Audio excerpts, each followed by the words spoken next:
Kalian bilang kenapa Miss Yuni baik banget? Saya tidak pernah baik pada siapapun.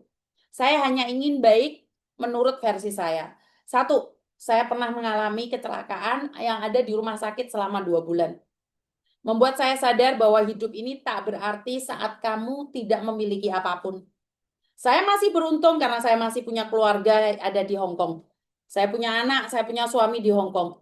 Tetapi bagaimanapun juga rindu rumah, rindu rumah. Dan saya merasakan itu sangat sedih sekali. Padahal saya punya keluarga di Hong Kong. Dan kenapa? Karena saya pernah divonis akan umurnya tidak panjang, tidak lama. Walaupun saya sering disakiti orang, kenapa saya tidak membalas? Ya karena saya merasa bahwa dia jahat sama saya. Yang penting saya tidak jahat sama dia. Karena satu hal, kapanpun kita bisa pergi, kapanpun kita bisa pergi. Tetapi setidak-tidaknya lakukan yang terbaik versi kamu setidaknya sekali dalam hidupmu. Karena kamu tidak tahu apakah kamu masih memiliki hari esok. Jadi saya awalnya itu pura-pura baik. Akhirnya terbiasa baik. Dan saya berharap saat saya pergi pun dalam keadaan baik. Jadi awal semua itu pura-pura baik. Akhirnya karena pura-pura baik, karena pura-pura setiap hari pura-pura baik, terbiasa baik. Karena sudah terbiasa baik, ya saya minta sama Tuhan agar saya diizinkan saat saya pergi meninggalkan kehidupan ini, saya saat tidak ada lagi di dunia ini dengan cara Tuhan yang terbaik. Jadi kebaikan itu memang harus dipaksakan. Jadi saya nggak tahu kenapa saya baik, karena saya merasa bahwa dari awalnya saya pura-pura baik sih. Kalau saya datang ke penjara, ya saya pura-pura aja. Tapi saya seneng aja datang ke penjara, nganterin makanan. Saya ke rumah sakit, bawa makanan buat teman-teman, kasih uang ke teman-teman. Ini saya seneng aja. Jadi pura-pura, awalnya berawal dari pura-pura. Pura-pura nolong orang, terus akhirnya kebiasaan nolong orang. Jadi semua berawal dari pura-pura baik. Begitu juga dengan kalian yang pura-pura jahat. Akhirnya apa? Terbiasa jahat. Mati pun dalam keadaan jahat. Dan satu, kalian pura-pura dalam keadaan pura-pura dalam dua hal. Kalau kalian pura-pura baik, kalian akan kebiasaan baik. Tapi kalau kalian pura-pura bohong, kalian akan kebiasaan bohong. Karena awalnya mungkin cuma main-main saja, berakhir menjadi kebiasaan. Paham ya teman-teman ya? Ini harus dinotis sama teman-teman loh. Apapun yang kalian lakukan, kalau sudah terbiasa, itu menjadi kebiasaan. Tidak peduli itu kebiasaan jahat atau kebiasaan baik. Jadi artinya adalah awalnya kita pura-pura aja. Menolong orang, ya pura-pura aja, pura-pura baik aja.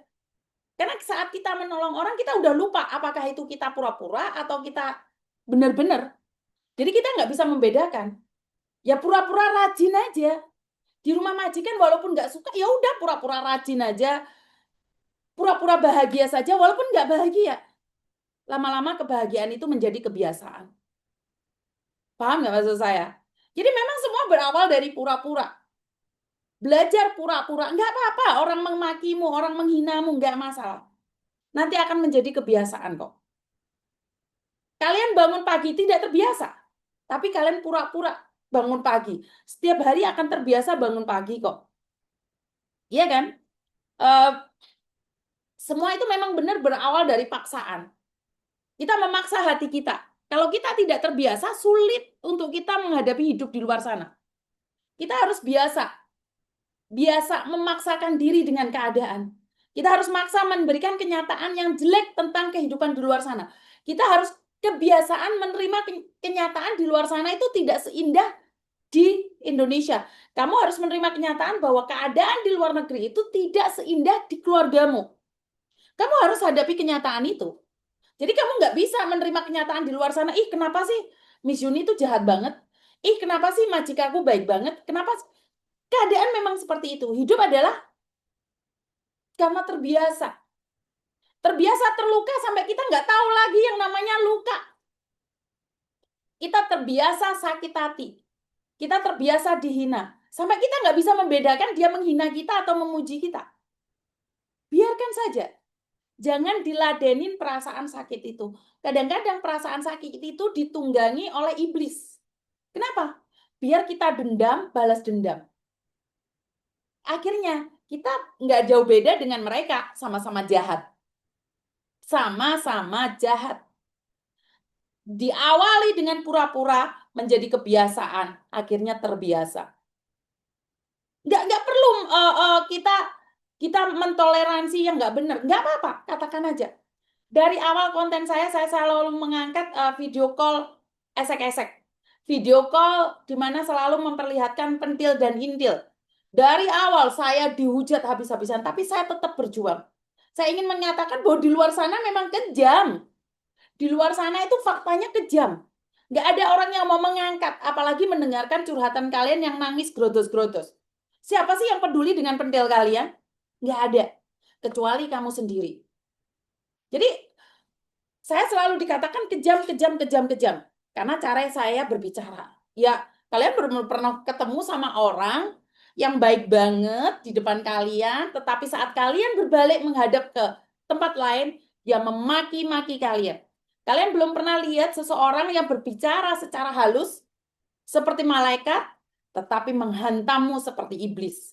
Jadi, saya akui, saya tidak bisa ikut style kalian halus lembut.